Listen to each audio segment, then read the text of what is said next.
We'll see what happens. Are we on air now? Yeah, we're on air. Yeah. Right. So I think the last bit of story was you just got married and you'd gone up to Manchester to meet Dad's parents. That's right, we had, yes. And of course his sister and Frank. Oh, were they still living at home then? Yeah, they were both living at home. Alma was working in a mill. Right. Used to come home with a cotton in her hair, you know, and work very hard. And father-in-law, as well as Frank, did sort of allocated pocket money to them. They had to call what was tip up on a Friday when they got their wages, and they just got a meagre amount, and he put the rest in the teapot for housekeeping, as it were, but not that he did very much for that. Yeah, that's what happened. But, Were they living in Kenyon Lane then? yes, yeah, they'd lived in Kenyon Lane since father-in-law first married his first wife. Yeah, Yeah. yeah, they'd been there for ages. I mean, you'd never been to the north of England, had you? You'd never been to Manchester. No, never, no. Was it a bit of a shock? It was strange, I suppose.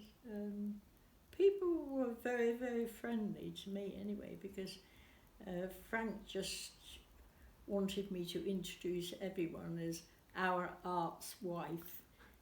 She's blonde and she's from London, which he thought was a bit different, I suppose. But yeah, people were very friendly. But of course there were many relations who had to meet us and that sort of thing. Auntie Edie? Auntie Edie, Auntie Winnie, Uncle Sam, and they had a son called John, who once came to Manchester on holiday at a later date and forgot the address and went back to Manchester to find the address. Can you believe? I remember him. He was a strange one, wasn't he? Oh, he was weird. But I mean, you'd come from, well, I wouldn't say you'd come from a well-off background, but Herne Hill was a lot posher than Kenyon Lane, wasn't it? Yeah. But it was just different, really. You know. Outside loo, no bathroom. No, they progressed from there, I think. Had they? Mm. Yeah, they had. They had a bathroom and a loo. Not outside. I remember the outside loo from when I was a child at Kenyon Lane. Do you? And the toilet rolls on the handles of the lawnmower. Do you remember? Were they? No, I can't remember that. I remember the coal shed where there was masses of coal delivered for some reason, and at the bottom of it, Frank, who'd never used a bank in his life, used to have a biscuit tin with surplus money in, and if the biscuit tin was when the coal was delivered, it would be tipped on top. And I remember you two, Roger and yourself, once had the job of moving the coal to find the biscuit tin. I mean, at a much later than that. Yes, he was very weird, really, but I got on with him all right. He was all right, but He was quite a tough old guy, though, really, and he'd had a hard life, really, hadn't he? oh, he had, yeah, and yeah. I mean, he'd never been out of work, but he'd had numerous jobs, you know, whereas, I mean, factories are like that, they make people redundant when they're not needed. And he was a tea leaf, really, because there was always stuff coming from the factory, you know, stuff. Everybody did it, you know. When I was expecting you, I asked him to get, he was working in fabrics at the time, and I said to him, would you get some white material suitable for making romper suits as they were now? And he's, yeah, no bother, you know. I said, I only want about 2 meters, or 2 yards as it was. And he came home wrapped in a great bale of white fabric, which they wind around their waists. Under their clothes. Yeah, yeah, and then they go through whatever security they had in those days, which, you know, never seemed to get caught. But you know, it was a thing that everyone did. When he worked in a factory making jam, he had a chest a drawer full of jam. I think I remember a story about some money hidden up the chimney in Oh yeah, that that was terrible. That wasn't that time. That was another time we went to see them, and yes, in the bedroom, he used to shove money up the chimney, and I to hide it, not to burn it. no to hide it, but I didn't know about that, and I burnt some papers or something in the bedroom, and I don't know how he realised I'd lit this paper, but he came dashing in and sort of scrubbed it around in the chimney and rescued this money. You see, he never ever used a bank, which was quite amazing, because sometimes he used to earn quite large amounts of money. You know? Mm.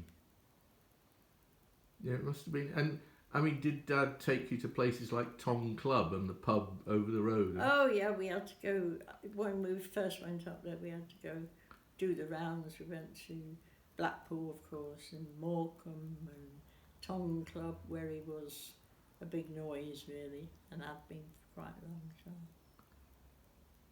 Well, because Arthur was a bit older than you, wasn't he? But he was the sort of glamorous boy who'd run away to the Navy, wasn't he? Yeah.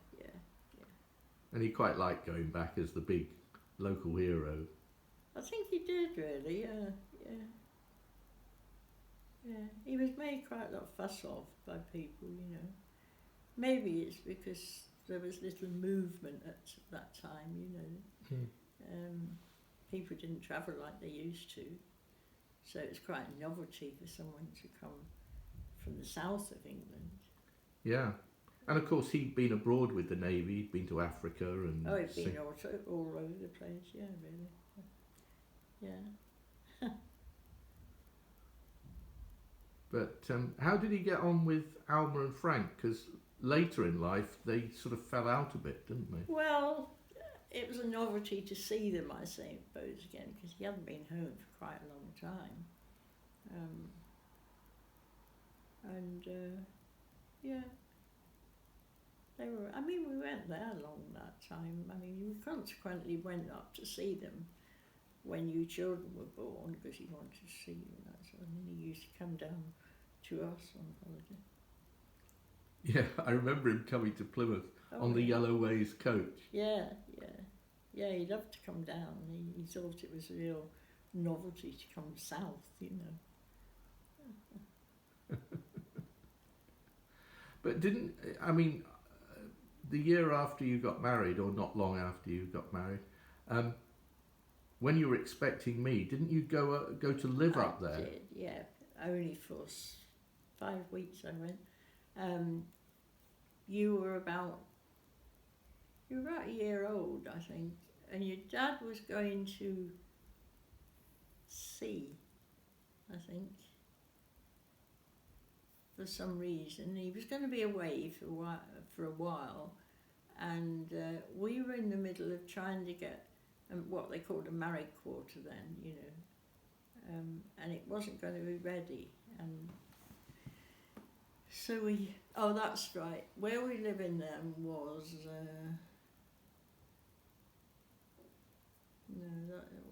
you were living in Plymouth somewhere, weren't you?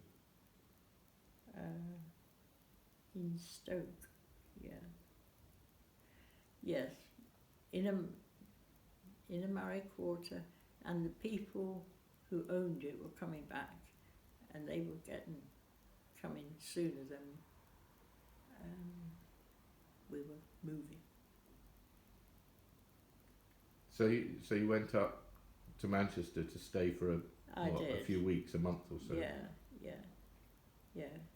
No, it was only about 6 weeks, perhaps a bit less. During which time I got very well with Frank, Arthur's brother. I remember him making me a ramp at the back door to push the pram up, because you were about a year old. And we also used to spend about an hour on a Friday night when he came in home with his wages, trying to amend the figures of his wage packet so that he would get a bit more money from his dad. Because he would have been an apprentice somewhere. He was an apprentice steelmaker, sheet metal worker. Mm. And what was Alma still at home then, or had she gone off to? Oh no, she was still home working in mills and things like that. Because you got on very well with her, didn't you? Yeah, I suppose so. Yeah. You felt sorry for her, I think. I did, yeah, because she was hard done by, really. I mean, he never gave her much pocket money, and he was always sort of on her back, really. I mean, if she went out and she wasn't in by a certain time, although he might be drinking in Tongue Club, as he was often, he would tell Frank, the brother, to report her home when she got home. And we had to pretend that she had gone home and then pray she wouldn't get caught coming in, all that sort of thing. He was...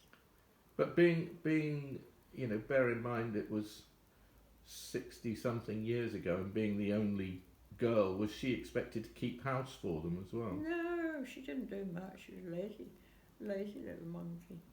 I think they thought they were onto a good thing when I was staying there for a while,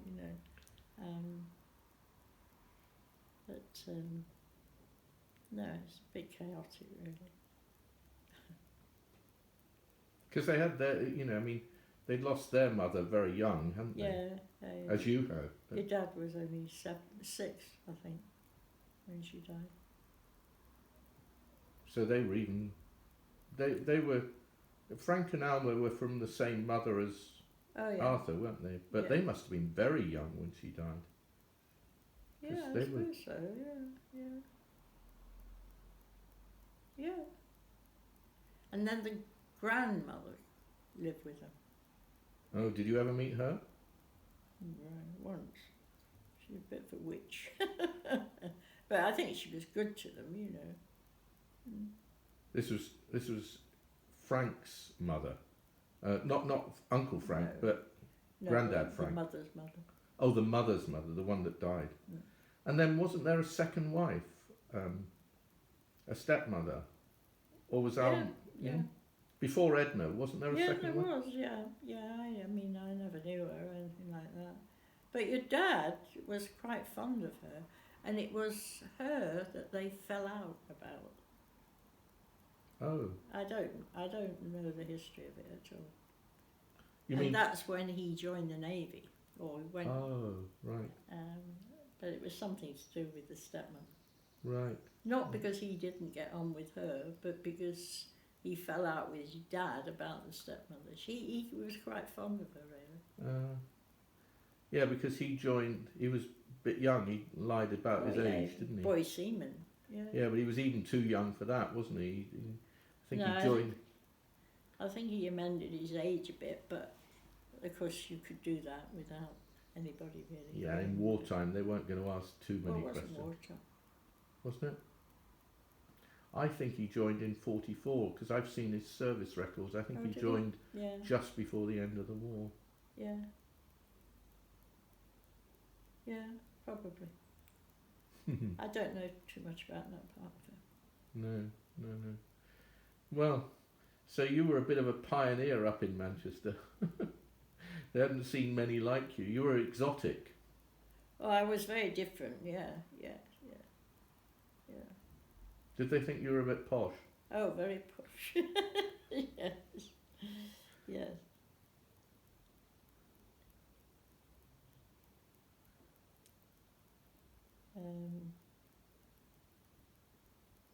Because you were christened in Manchester.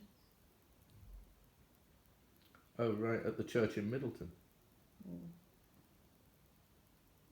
Must have been quite a journey just to get up there from Plymouth. Oh yeah, your dad hired terrible cars. We used to. Yeah, it's quite a journey, quite a long way in those days. Yeah. But it's still a long way. But Yeah, before, it is really. before the days of motorways, Yeah, in some old Ford Prefect, it must have been a terrible journey, yeah, especially with a baby on the back seat. I know. And did you ever go up on the train on your own? I think you No. remember you. No. I don't think so.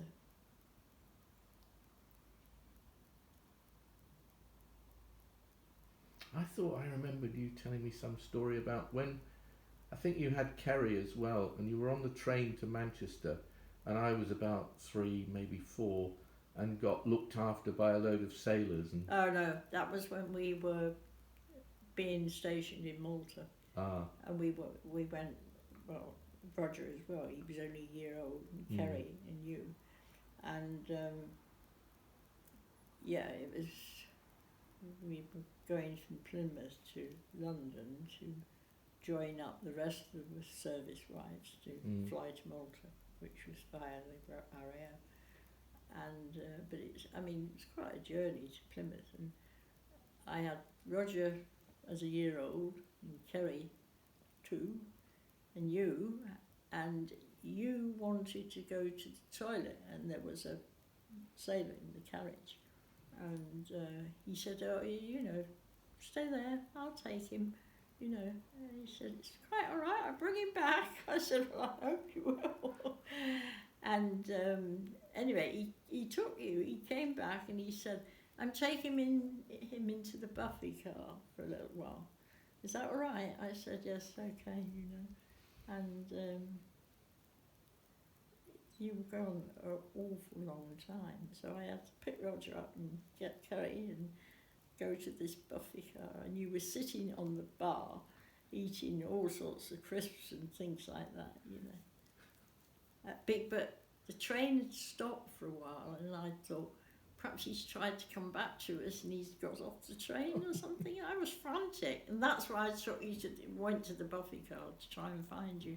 And you were having a whale of time. Of course, you didn't want to come back with me. You wanted to stay there. surrounded by sailors. Eh? Surrounded by sailors. They were all sailors. Yeah. Yeah, trust the Royal Navy, eh? I know. To the rescue. Oh, well, that's very